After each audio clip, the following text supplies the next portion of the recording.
It's 3 a.m. Your mind spins through tomorrow's emails, replays awkward moments, or simply begs for sleep that never comes.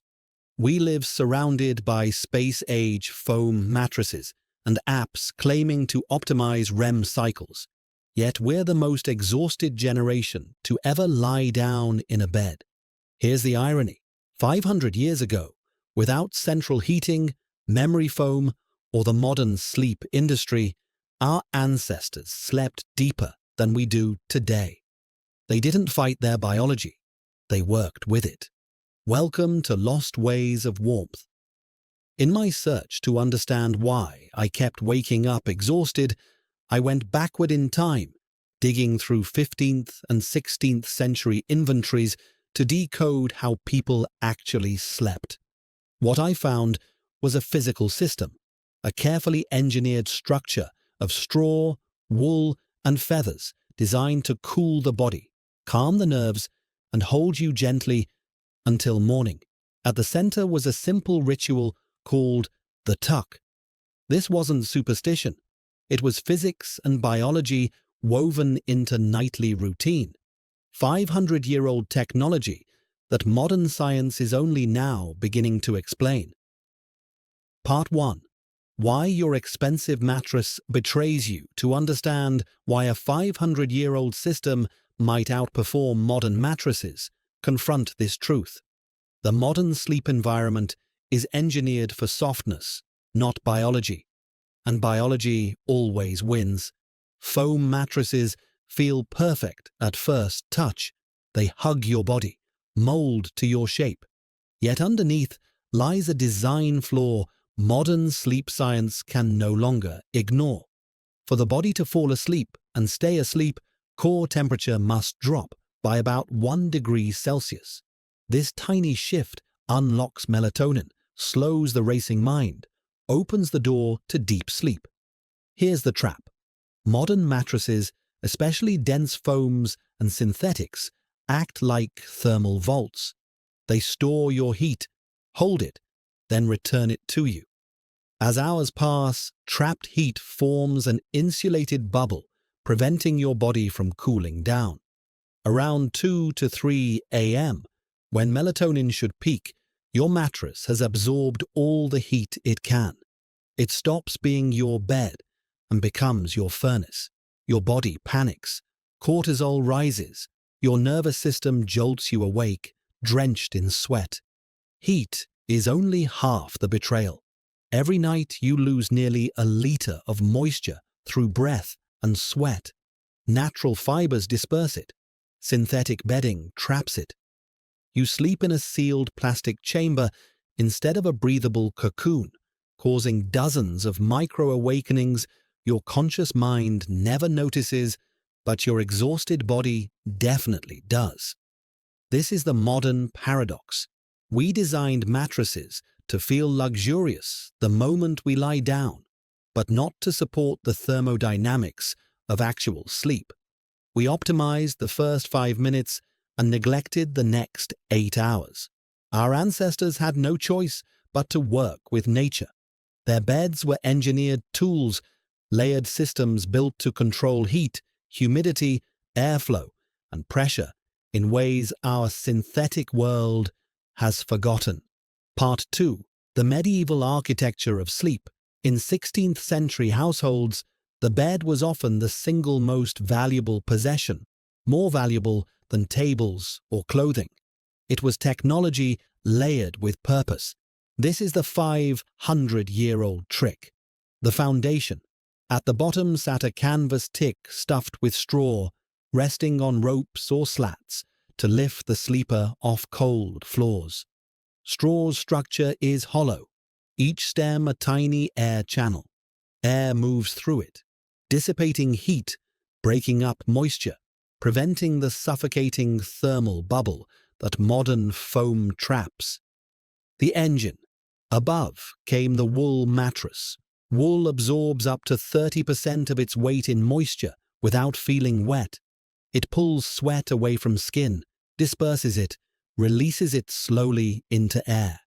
Every fiber has natural crimp that traps little pockets of still air, insulating when cold, cooling when hot.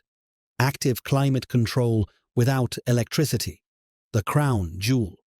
Finally, the feather bed, a tick filled with goose or duck feathers, sometimes weighing 50 pounds.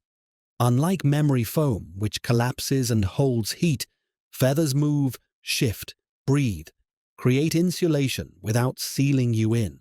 But brilliance wasn't only materials, it was the relationship people had with their beds. Each morning, the feather bed had to be shaken, fluffed, beaten with a bedstaff to introduce air back into it, to reset the structure. This ritual was maintenance, interaction, quiet tending to the thing keeping you alive through cold nights. When all three layers came together, straw tick, wool engine, feather cloud, they formed the heavy nest, a structure that didn't just regulate temperature, but applied comforting distributed pressure across the body. It held you, it anchored you, it signaled to your nervous system, you are safe. Part 3. The science behind it. Now we can explore why this felt so powerful, why straw, wool and feathers could do what modern sleep aids fail to achieve. Ever notice how much better you sleep beneath a heavy winter duvet compared to thin summer sheets? Or why infants instantly relax when swaddled? These aren't coincidences. They're ancient biological responses wired deep within the body. The people of the 1500s didn't have neuroscientific vocabulary, but their beds were built around what modern researchers now call deep pressure stimulation. When someone slid into a medieval bed, they were held. They sank into feather clouds, but were covered by wool blankets and layers heavy enough to create unmistakable containment. Soft but grounding, weighty but breathable. A physical whisper to the nervous system that threat had ended for the night.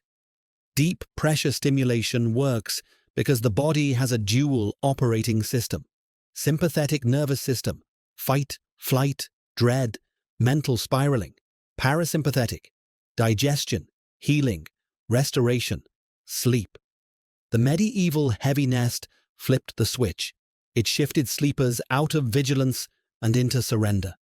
Modern studies confirm what ancestors felt intuitively. Gentle pressure increases serotonin and dopamine, the brain's natural stabilizers. It decreases cortisol, the hormone of worry and midnight panic. It quiets the mind by anchoring the body, telling it through touch alone, you are safe now. Yet today's weighted blankets can't replicate what the past achieved because their weight is inert. Glass beads press down without breathing. Over time, they trap heat and comfort becomes claustrophobia. The medieval system was different. Straw circulated air beneath you. Wool carried moisture away from skin. Feathers lifted and settled with your breath. Together, these created breathable weight, grounding the body without suffocating it. Then came the tuck. By pulling sheets and blankets tightly under the mattress, the sleeper created a 360-degree cocoon. Movement was slightly restricted. The startle reflex was softened. The mind eased its grip on wakefulness. They simply knew that a bed should hold you the way an embrace holds a child, firmly enough to reassure, gently enough to let you drift away. Part 4. My experiment and results. To understand this technology, I had to build it. I recreated a 16th century bed, firm breathable base mimicking straw tick, thick 100% wool topper, high loft feather bed, linen sheets, and 2 dense wool blankets. What surprised me was the labor. Making this bed is not passive. You fluff feathers, smooth wool, pull blankets tight until your forearms burn. Yet something unexpected happens. The mind begins to quiet. By taking 5 minutes to build my nest, I signaled to my brain that the day was done. I wasn't collapsing into bed scrolling my phone. I was preparing a space for rest deliberately, almost ceremonially. When I slid under the blankets, it didn't have sinking marshmallow softness. It had structure, support. The weight settled over me like a steady hand, reassuring rather than restrictive. With all that layering, you'd expect heat. But the linen felt cool. The wool breathed. The feathers shifted. No stifling warmth, no humidity. Just gentle, stable neutrality. I lay waiting for the familiar spiral of thoughts that usually come alive when the room goes silent. But they didn't. The sensory world took over first. The weight, the texture, the stillness. And for the first time, in a long time, my mind yielded because my body felt anchored, cocooned, unburdened enough to let everything else go.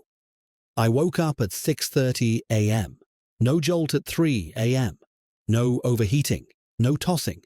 Just rest, the kind that feels like someone pressed a reset button inside your body. It wasn't magic. It was biology doing what it's supposed to do when given the right conditions. The wool and linen created true thermal neutrality. My body temperature dropped that crucial degree and stayed there. Without a heat spike at 3 a.m., cortisol never surged. The sleep cycle stayed intact. The weight acted like a full-body exhale. Deep pressure stimulation quieted my nervous system faster than any breathing exercise.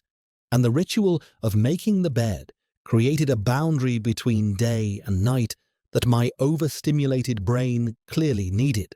Conclusion: the lesson: sleep is not passive.